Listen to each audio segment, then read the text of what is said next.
Hello everyone at Romantic Rendezvous Lockdown. This is Sharon Sherry and I have the absolute pleasure this morning of having time with Ilona and Gordon Andrews, who collectively write as Ilona Andrews. Gordon, Ilona, welcome and thank you for making time for us today. Oh, you're welcome. Thank you for having us. Thank you for having us. Great. Just before, I'll do a little bio because while most of us know you, there are a few who might not and are getting ready to start reading the fabulous backlist that you have. So Ilona Andrews is the pseudonym for husband and wife writing team. Ilona is a native-born Russian and Gordon is a former communications sergeant in the US Army. Contrary to popular belief, Gordon was never an intelligence officer with a license to kill, and Ilona was never the mysterious Russian spy who seduced him. Would have been a good story. They met in college in English Composition 101, where Ilona got a better grade. And Gordon is still sore about that, they write. Gordon and Ilona currently reside in Texas with their 2 children and many dogs and cats. They have co-authored several best-selling series, including the #1 New York Times best-selling urban fantasy Kate Daniels, rustic fantasy of The Edge, paranormal romance of Hidden Legacy, and The Innkeeper Chronicles, which they post as free weekly serials. For a complete list of their books, fun extras and Innkeeper installments, and now Rider installments, please visit their website at ilona-andrews.com. All right, thank you so much. How's the weather down there at the moment? Hot. It's hot. It's 93? How is that in centigrade? I'm not sure. 40, 30 something? 40 something? Wow. It's hot. Maybe it's hot. It's warm. It's warm inside. It's about 16 degrees centigrade where I am today. Oh, well, it's winter, yeah. Yeah. Yeah, well, we're just starting summer, so. Yes, we're preparing ourselves mentally. Yeah. Everything's gonna burn. Everything's gonna be yellow. Yeah. Yeah, well, hopefully you won't get do you get bushfires there?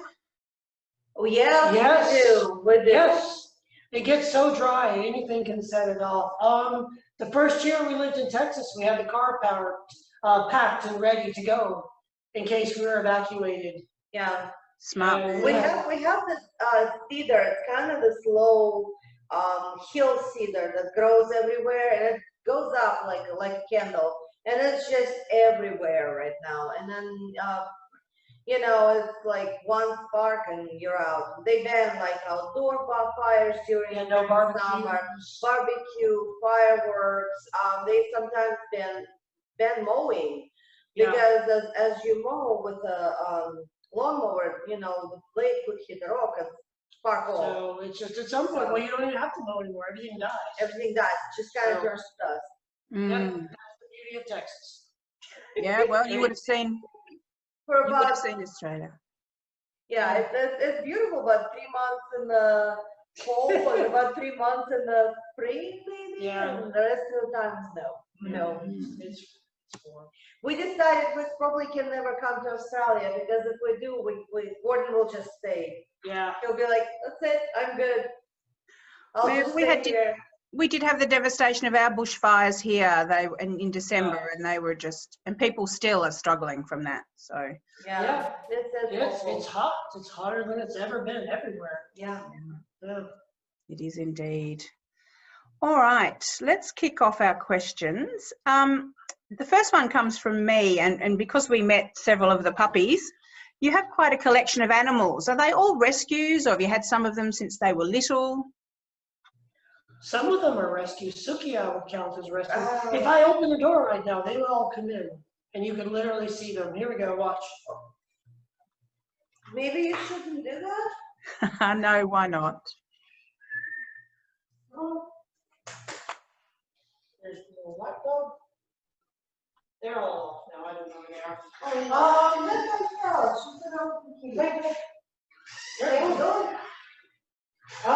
We have a old English bulldog, which is a very large size bulldog. What they did is they tried to take the English bulldog back to the time before they would interbred the pods. And so she's a very large kind of 80-pound bulldog who can run and jump. This is not necessarily the best idea ever. because she's not the sharpest tool in the shed, and she does things like go through the wooden fence. So Her head is literally her like, head is this big. Her paws are like the size of my hand, so she's a very big girl. And she's kind of a rescue because we saw her. You did the thing again where you slid out of the car. Yeah. Hold on, let me Both adjust. of you can come in a bit. That's Yeah. So we were looking for puppies, and we went to this guy's house, and it was just, the conditions were really bad. do you guys have the backyard breeders, the term backyard breeder, to where it's not the best? Yeah. Yeah, and we just sort of grabbed her in brand, kind of. No, we paid for her. Well, we paid for her, yeah. But it was like, they were just not in good condition. They were out in the heat, and bulldogs don't do well in the heat in Texas. And anyway, then we have Tappy, the French bulldog, who's wandering over there and crying now. And I'm gonna let them out. I think. Here, go play with.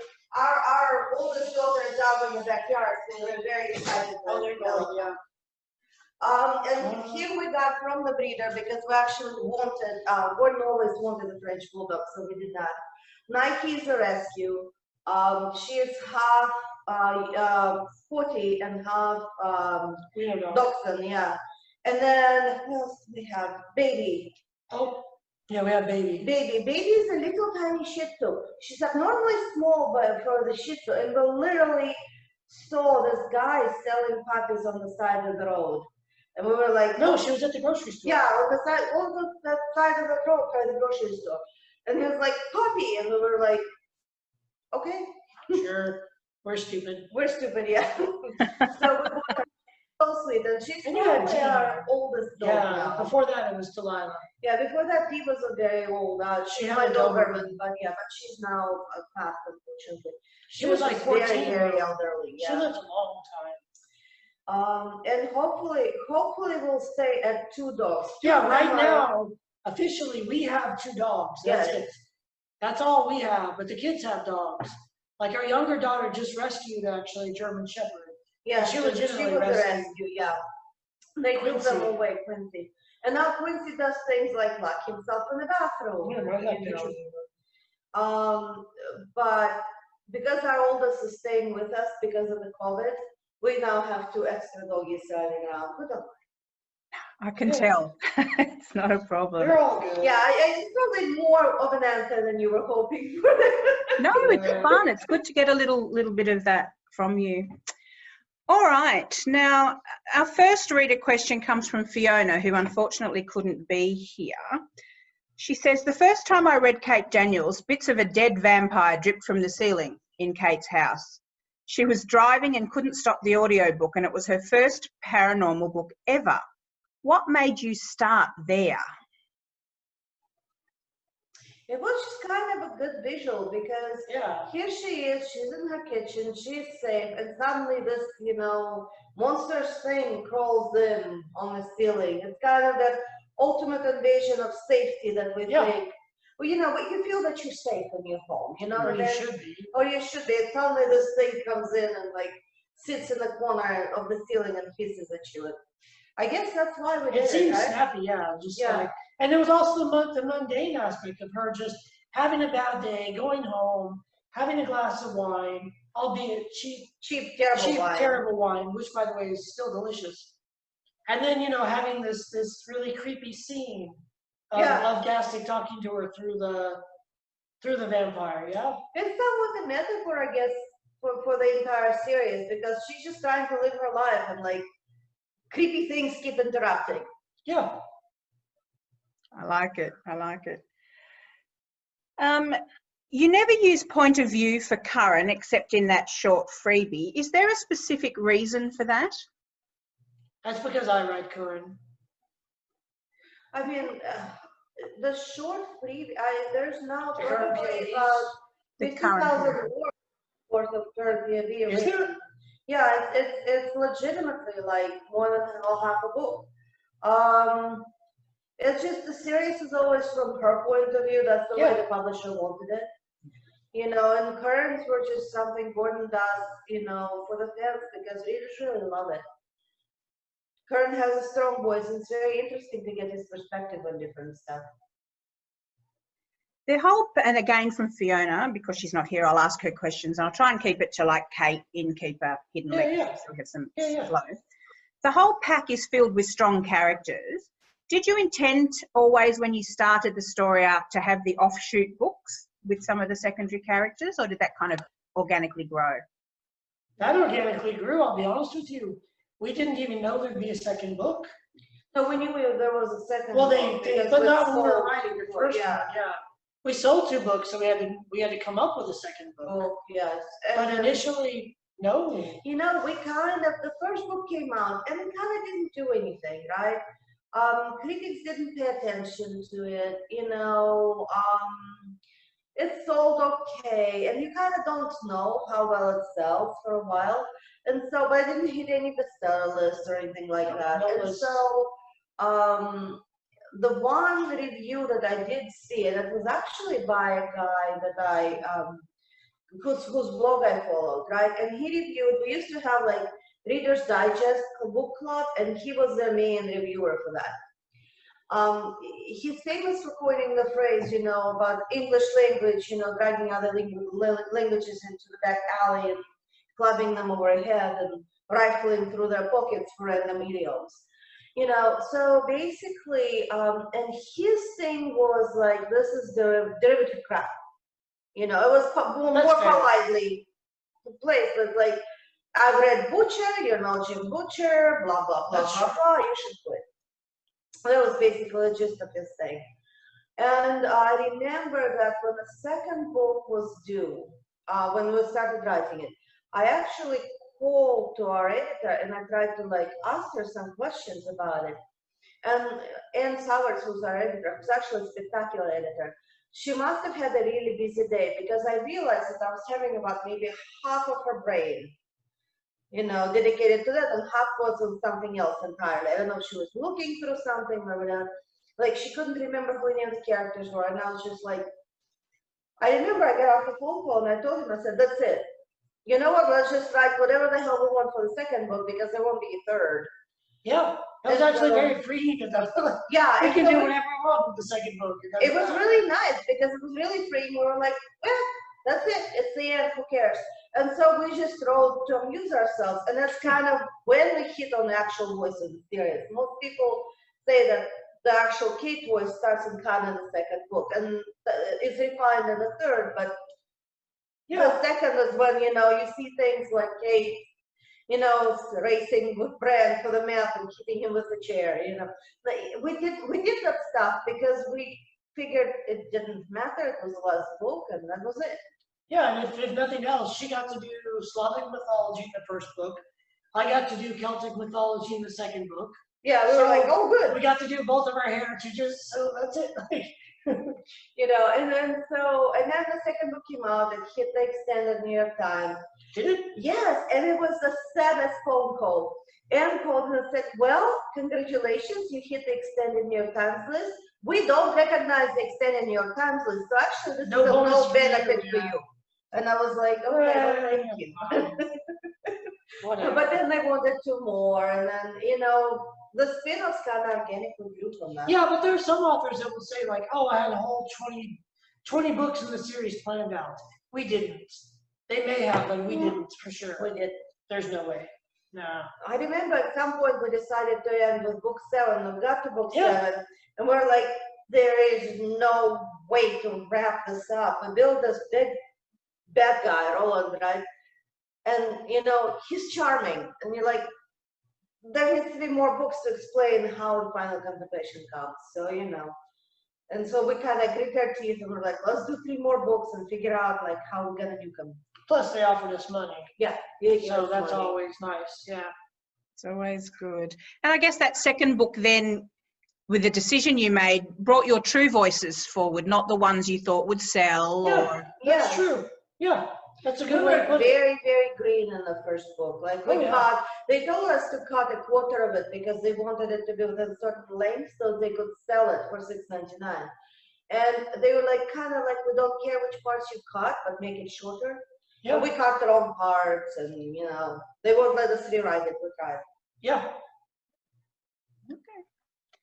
All right. I might ask Ilona to pop in because she has a question that relates to the Kate and Ryder world.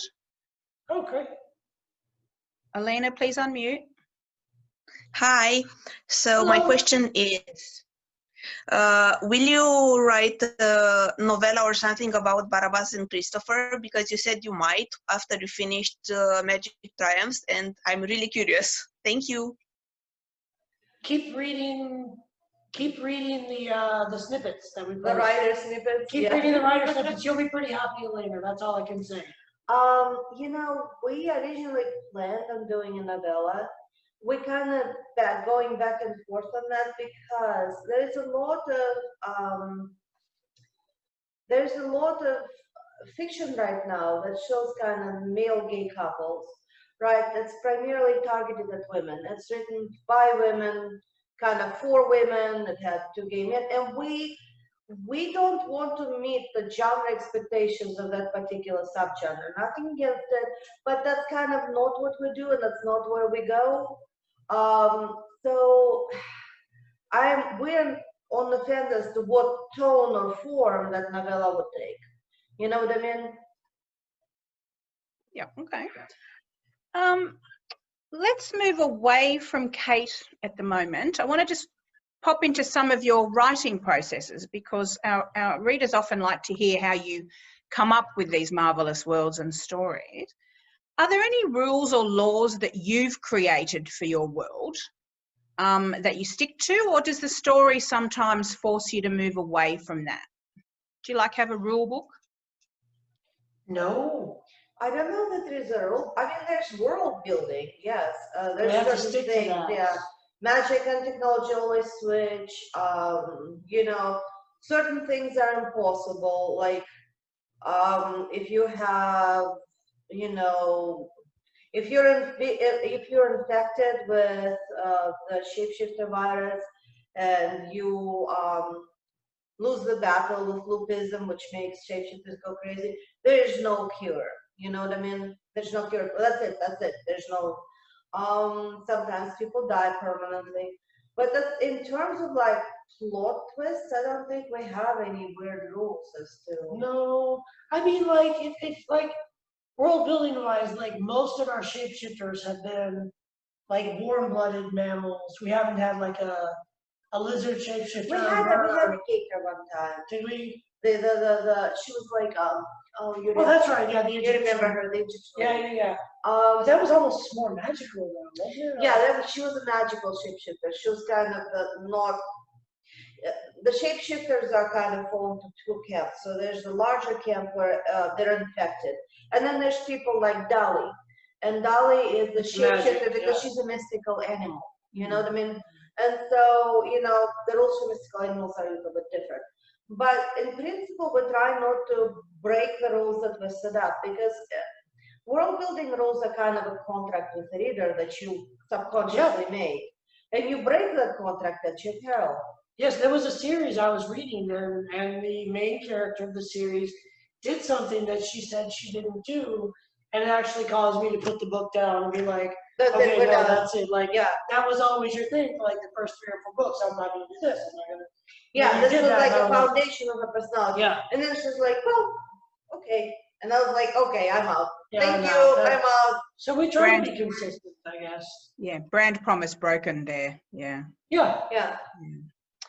Do you ever argue about the story or the characters and how they're going? Yes, we argue. We argue the other day because she wanted the club of the enormous hillbilly to be like 4 feet long and hang from his hip, and I said no, it's too large. And it threw her completely off for like 15 minutes. All she did was pout and curse. Well, okay, we're writing, we're kind of having the flow going, and I'm like, 4 foot club, and he's like, no, and I'm like, well, what size of club do you want to have it? You know, he's like, well, you know, he's like 3.5 feet, and I was like, well, that's 42 inches. That's the size of the baseball bat. And I don't know, how long is a cricket bat? Oh, I have no idea. Around about the same from stem to. I don't watch cricket. I watch football. Oh, Okay. Well, about like that. I mean. So, and then it was like complicated. We tried to figure out how long the legs would be on a 7.5-foot giant. And I'm like looking up Andre the Giant. And Different. and at that point I just lost it because he was just sitting there looking at wrestling for a while. And so yeah, we had our own.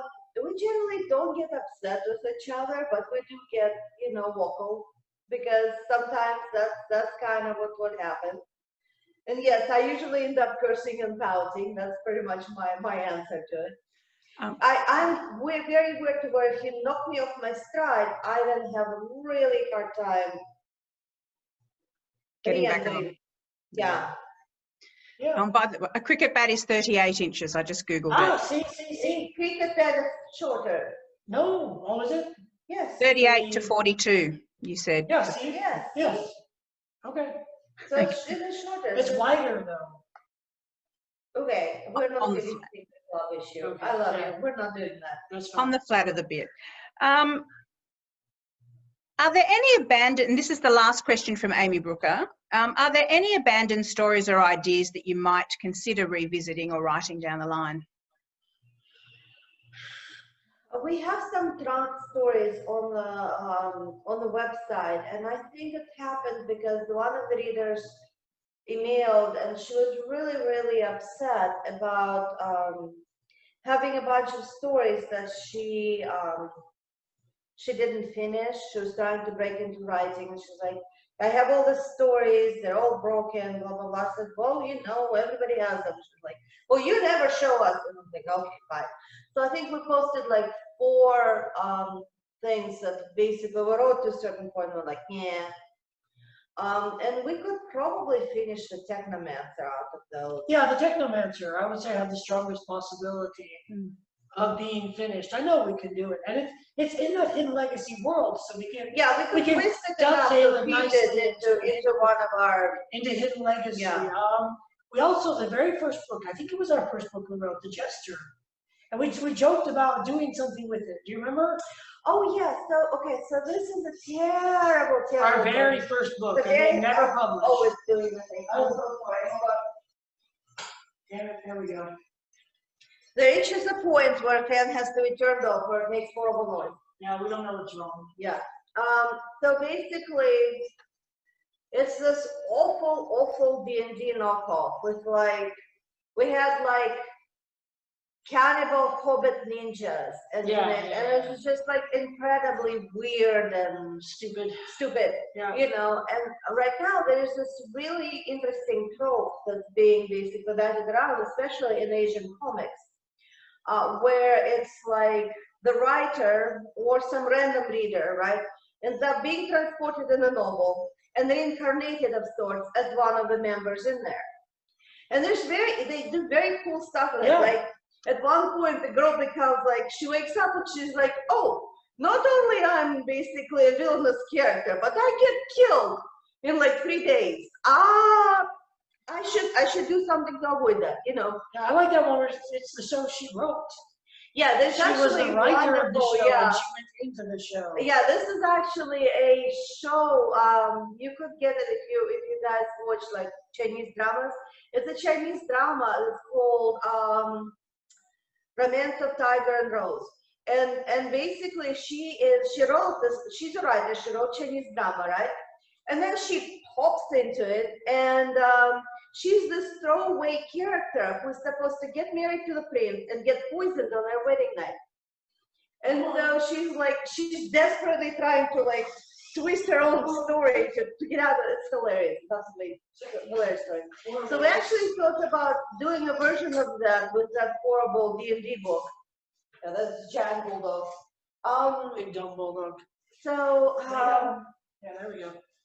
Because we could actually. You're off screen, Gordon. Yeah, there we go. Let me be one. Unhand me.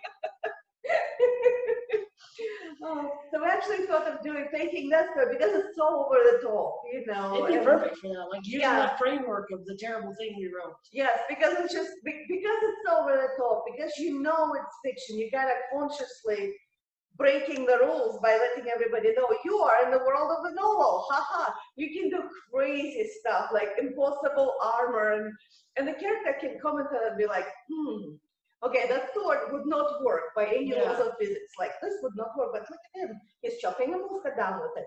What are you going to do? I think it would be really hilarious. That would be a fun pet project. Okay, well, hopefully we'll read it sometime in the future. If we lose our minds.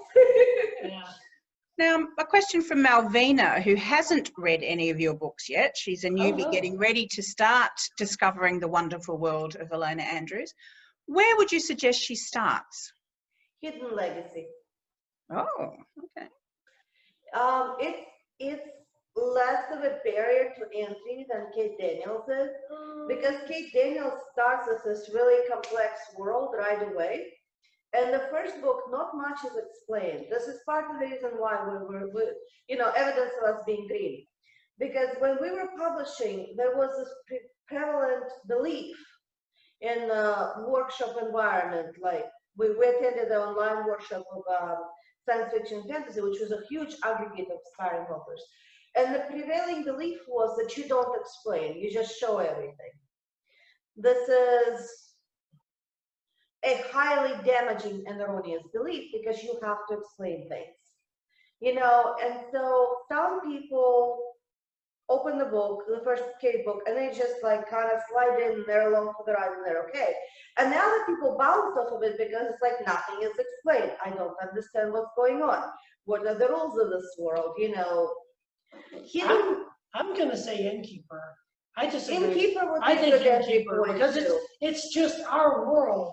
It's our world, exactly our world, except within the end, there's different, which is not so overwhelming as the Kate world can be, or even Hidden Legacy, which is our world, but a little bit different. In terms of complexity, it's kind of like from simplest to most complex. It's Innkeeper, Hidden Legacy, Kate Daniels, and On the Edge. Yeah, the Edge is too complicated. Threw people off. Yeah. It was one of our efforts that to me was kind of very simple. It's like, okay, there's our dimension, there's magical dimension, there's a spot between them. And people seem to have really hard time with it. It's like, where does the spot fit? How do you squish it in there? It made sense. At some point I started to feel like, think of an elevator. It's a magic elevator. It's actually a different world. People just have spatially, geometrically, it doesn't compute for them. And so a lot of people can abandon it. Okay, now I'll call on Charlotte. If you have a question, could you please come on down? Hi, my question is about your writing, and I'm wondering if you're morning people or afternoon people.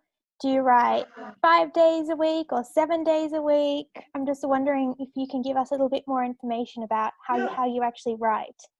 You're a morning person. I think Ilona is definitely a morning person, in that if it's really more productive for her to get up, have a cup of tea, get in here, start writing, get going. It's like, okay, if we start before, like around 9, right? By noon we have our work count done. Oh yeah. And afternoon is spent on things like, there's a lot of actual admin work, because there's like the contracts and the different agreements, and things have to be made, and promotions have to be approved, and questions have to be answered. And because we have a very active blog, we end up having a huge number of comments and emails coming in, and they take time to look through. Because we're trying to like read them quickly to make sure nobody's mean to each other. It's literally like mean, not mean, mean, not mean, not mean, not mean, not mean, not mean. So and it's word count. Honestly, if we can get 2,000 words a day, that's good. Yeah, I mean, we kind of shoot for 2,000 words a day. Anything between 1,500 and 2,000 words is pretty decent for us. If we can get that a day. But I would recommend not being stuck on that if you're thinking of writing, because we've been doing this for a very long time. We typically do, once the scene is written down and we're happy with it, it typically stays in its entirety. So for us, that 1,500 words are good words. They're not good words we're going to take out.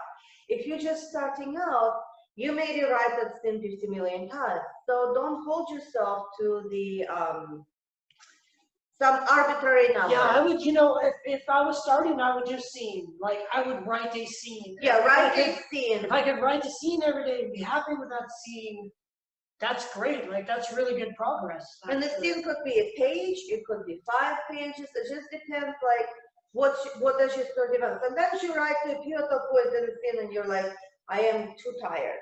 That's it. I'm too tired. I've got my stuff. You know, I have to do something else. So yeah, it's a little bit harder now because we have been in lockdown for a while, and for some reason, lockdown kind of forces us almost to speak. Stop. Hey, Stop. Stop. You shut up. How about you go lay down? Go lay down. Go on. Yes, you're a good girl. It's so pretty. So pretty. Go lay down. Go lay down. Girl. Sukijin. Sukijin. Go to your pillow. Okay, well, you can lay right there. That's fine. That'll do. That'll do, yeah. We can't move her. She's enormously heavy. She's a big girl. Yeah. So, you know, the thing is, you know, oh, go ahead. No, that's okay, please. I'm more than happy to have you finish that. The thing is, COVID kind of forces you into Oh, a yeah. weird schedule. Yeah, we're stuck. You know. Like we've been staying up kind of way past our time because nighttime is depressing. And so we play computer games and I watch silly Chinese shows or silly Korean shows or silly American shows, wherever my silly can be found. You know, and we finally kind of crawling to bed sometimes like at 1 o'clock in the morning, and that kind of interferes with the morning writing schedule, but we're trying. Yeah, we're trying to get back. I mean, here's the thing. If you're not going to get up and go anywhere, nobody's coming over, do you really have to be up at 6:30 or 7? Probably not. Probably not. And he's terrible, right? Because I like, you could fire a cannon next to me, I'll sleep through it, right? And so he gets up in the morning, he goes off, he does his thing, he comes and pokes me, and he's like, hey, it's 9 o'clock, and I'm like, ah! I set your water to boil. Yeah, I drink tea in the morning, so he sets water to boil, but he still wants to I put yell the kettle at on. You're famous for your tea loving, Miss Ilona. Famous for it. And you have those beautiful mugs. Let's move to Hidden Legacy, because that's the one that we're all reading at the moment. And I might ask Alina to pop down. You've got 2 questions to ask about that. Hi again. So one of the questions is, do we find out who Caesar is in Catalina's trilogy? And the second question is, will we see Alessandro's family in Emerald Blaze or in the 3rd book? Thank you. You don't see them in Emerald Blaze for sure. I can tell you that because we just wrote it. I don't know. I don't know if we're going to have his family in the 3rd book or not. I hesitate to promise because right now the 3rd book is an amorphous blob. You know, it's just like some stuff happens in it, you know, but what stuff is canon? There's only room for like 1 book at a time, you know? As far as Caesar, yeah, I think so. I think, I mean, if it's not already obvious who Caesar is, it might be more obvious in the 3rd canon. There's definitely a conflict, like Catalina will find out. Yeah. You see what I'm saying? But what shape that will take, we can't tell you yet because we don't know. It's not written. I hate to say we're going to do this and then we don't. Yeah, we just don't know yet. Okay. We're bears of very little brain, you know. There's only room for Ryder right now. Ryder. Everything's Ryder. Yeah, but you know, eventually Erica's going to want that book, bro. We're going to have to write that book. Yeah. We'll take anything you write, really. Sticking with Hidden Legacy for a moment. In the Hidden Legacy world, and this is a question from Debbie, do you have stories for other characters planned, like kind of bubbling away despite what you said about having to write the next book, etc.? You got anything else planned? Yeah, Arabella. We would like to have a trilogy for Arabella. We get the first 2 girls. Yeah. I don't know. And that's 9 at that point. It's like, That's 9 That's books. 9 books. Yeah, That's probably about the series. even if we do that, I don't even know. You know, the Leon could get a book, I guess. Augustine could get novella. That's probably Yeah, if anything, novella. what we could safely not promise, but say would be like maybe like a book for Leon, like a novel, a novella for Augustine, yeah. or you know, something like that. Where because I mean, we just with the boys, we just don't have them. Burn is so quiet and internal. The problem with writing a Burn book would be the same problem with writing, what's his name from the pack, Jim. It's so like internalized, yeah. You know, it would all be his inner monologue. Yeah, if you read the Last Edge book, Richard was a huge pain to write because he's a very, very reserved character. Absolutely. And so you had to basically, it's like pages and pages of Richard's internal monologue, and where he's agonizing over the answer that he says no, or something like that. So Arabella's like blah blah blah, because Arabella's our younger daughter, so it's blah blah blah. She's based on blah, blah, blah. There's actually no one in the family can remember when our youngest daughter couldn't speak. Like that's actually a real thing. No one knows. Like she always could talk. Let me fix that. What he means is we're very grateful for having a highly intelligent and eloquent daughter. Yeah, right? Yeah. She'll never see this. It's fine. Right? Yeah, she's great. She'll totally see this because she's branding. Let's just call her curious. Yeah. No, No, she's great. And she's funny. She's really very funny. bright, yes. She's bright and funny, but she just says things. Yeah, she says things and then you're like, why did you say that? And so that's the quality we hope to bring to Arabella, which will be basically completely, utterly hilarious and probably profane. But the hidden legacy is entering the stage for me personally that Kate was in, where there is so much expectation hung on it. It particularly hit me when we posted a scene of Nevada being pregnant. And we've got so many negative comments about how the fictional character gained too much weight for her pregnancy, how she was not doing her pregnancy correctly, how she was basically having hormones. And so what that illustrates is that people have clued into this world to the extent where they just have this investment in the characters. And that to me kind of kills the joy of it, of writing for us a little bit, because the weight of expectation eventually becomes too much. And that's the point where we kind of quit. Or I kind of quit and I'm like, I'm done.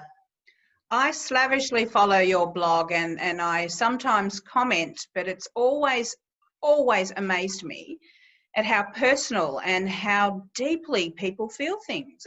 But they can't censor. Some of the things you read should never be written on your blogs, but people do. Yeah.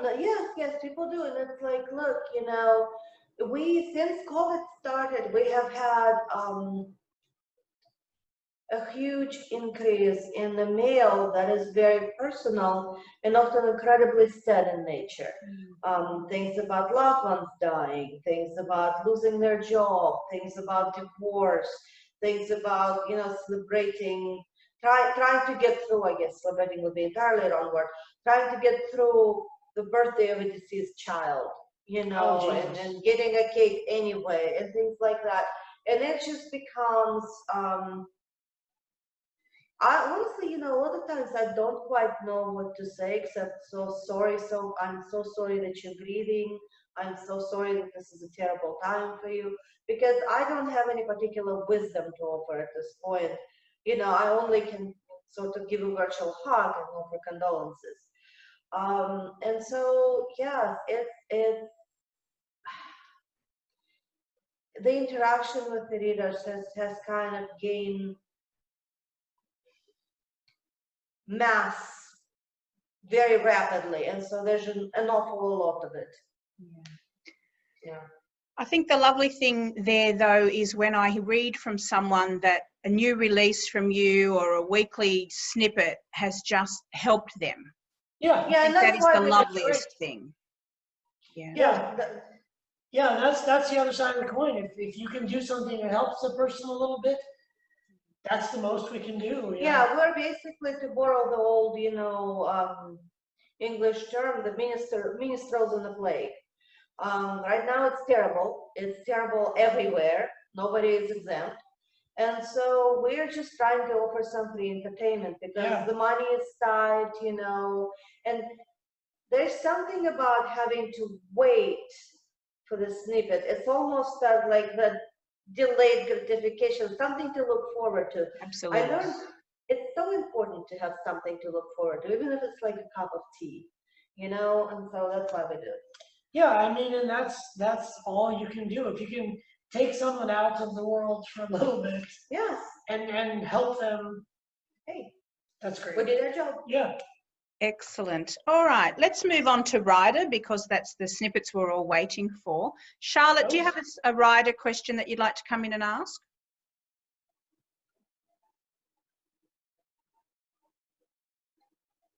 No. Okay.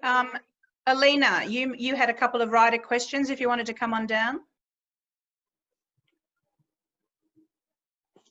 So I was curious, will we see some of the characters that we love, like Kate and Coran and I don't know, Barabbas, Christopher, Derek, all the others? Yes, you will see most people. Most people who survive, you will see. We will try to pack as many of them as we can in this book, but if not, maybe, if there's a next one, maybe in the next one. But, we'll do our best. You'll get to visit the old favorites. Excellent. Some of the people you mentioned are in the next scene that you guys don't have yet. It's okay. Something to look forward to. Oh, I'll spoiler. Spoilers there. I'll tell you. You're gonna have to edit it out. Yeah, no, I'll tell you the whole thing. No more. No Yeah, more. I'll tell it. I don't care. Don't ruin it. Don't ruin it. Yeah. No more. On the subject of rider, I know that you had no intention of returning to Kate Daniels' world per se. What made rider come into being? An avalanche of very sad emails. Well, and I think just enough time passed. I think it was almost on your part, like wanting to prove to yourself that you could have another successful series. No. Yeah, I think so. I think you were like, I don't want to just write Kate. Yeah, okay. I don't think so. Yeah. No. And you were like, okay. I have another successful series. No. I mean, enough time had to pass for you to go back and revisit the Kate world. I disagree with you. Do you think so? No, what really did it is we got a bunch of sad emails, and then we have this Facebook group where there's a bunch of 10. And they made this enormously long, elaborate thread about how they would like to see Julie and what is Julie doing and what is happening to Kate and Karen's son and blah blah blah and oh my god. Yeah, but you wrote that whole Mela thing on your own. And I was really flattered. So okay. I remember on the blog, Julie was quite a polarizing character during the Kate Daniels side. But look, already I was invested in snippet number 1 and now we're up to chapter 7 and she's proving to be seriously kick-ass. Oh, I hope so. We hope so, yeah. We don't want her to not be good. For some reason, a fraction of our audience that was very, very vocal. I don't know if it's just a natural rejection of a teenager because I'd like to think that we're all Julie is an authentic teenager. Having a few of our own. Yeah. She's not necessarily 100% likable because they're not. No, they're not pleasant. The teenagers are not pleasant, people often. Yeah, especially like that volatile age where Julie was, like between 13 and probably, what would you say, 16? Yeah. It's tough for kids. It's tough for them. It's not their fault. It's not their fault. They're going through a terrible time. None of us would go back to those days. Being a teenager. No, I wouldn't. No, thank you. That'd be terrible. 19 though. 19 was pretty fun though. So basically, moving on from my husband's adventures. Oh, let me tell you some stories. No, let's not do that. Okay. Basically, it's also the fact that children, if you've done everything correctly, children strive for independence. And for some people, I think it's a very difficult thing to cope with. And when Julie strove for her independence, the reactions were very negative from some people. It was they saw it as a rejection of Kate, I think. They saw it as a rejection of Kate, as being ungrateful, but it really was a young woman just striking out on her own. Because it's very difficult to be Kate's kid. She is almost all powerful, and she's good at pretty much everything. And so yes, it's very hard to match that, to like, how do you break out of that limelight? I think that we really enjoyed, at least I really enjoyed going back to the old Atlanta and be like, no, I like it. I like seeing some of the old faces. I like that the time has changed. I like that Julie doesn't have to be Kate. Yes, and that's really cool too. Yeah, I think it's kind of cool. We're having fun with it, Yeah, and as long as we have fun with it, we'll keep doing it probably. Yeah, it's always good when you can sit there and go, hee hee hee hee. Oh, it's just funny what we did. Just wait until they need it. It will be so fun. Yeah, they're gonna. And that joy is actually coming through. It's coming through in the readings. So Because so far, with the spoilers, nobody has guessed where she takes Monkey. Nobody has guessed. Yeah. Right. I think it's hilarious. We're right here, we're like, yeah, we're so excited. They're all wrong. We're excited. Sorry. Yeah. All right, our time sadly is coming to a close. I could speak to you both for hours. I've got a couple more questions though. Sure. Yeah. Which book was, no, I'll come back to that one. If you could have one book optioned for a TV series, forget a movie, let's have a whole series. Which one do you think would make the best series? Well, it depends on who is optioning it, right? Well, I mean, which series do you envision being a successful in translating to TV series well? I am not a TV series person. Yes, you are. You watch TV shows all the time. My inclination would be Innkeeper, because it is relatively easy to make the sets for it. It basically mostly takes place in the inn, so you can just have various interiors. Yeah. It would require a relatively small amount of CGI, and it's a really big bang for your buck in terms of like the story. You have a relatively small cast. You know what it reminds me of when I think of it sometimes? I don't know the name of it, but there's a British TV series about a guy that wakes up from cryostasis on a ship.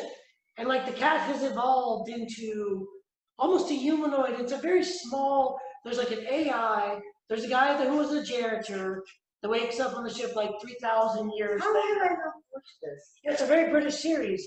It's really good. But like, it would be like that because you only have the ship and a few pivotal characters. So you would have the inn.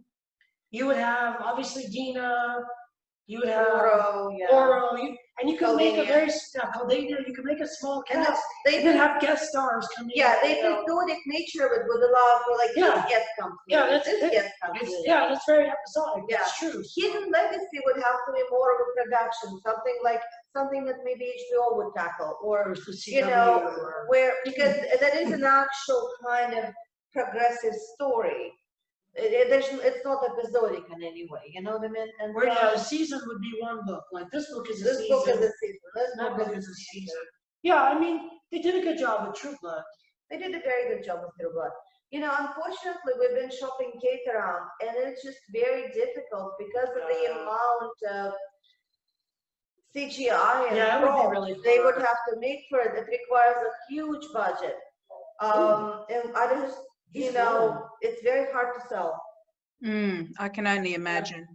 But then, think about it, number 3 would be, Sweep of the Blade. Lots of blood and guts there, Yeah, blood and guts are not the problem. It was a shock to me because here we are, we're writing all this political intrigue, and then we come to the point where there's this huge, basically, just all-out brutal fight between her and her mother-in-law, right? And they clash, and there's dramatic jumping and banging on each other's doors, and our fan base erupted. They're like, yes, finally! And I was like, they're just here for the gore. Yeah, that's what they're here for. Okay, my last question for you, and you may not be able to pin it down to one. What, for each of you, is your favourite novel of all time? Of ours or anyone? Sorry, of someone else's. What is your favourite novel great. to have read? You first. I have to think. Oh,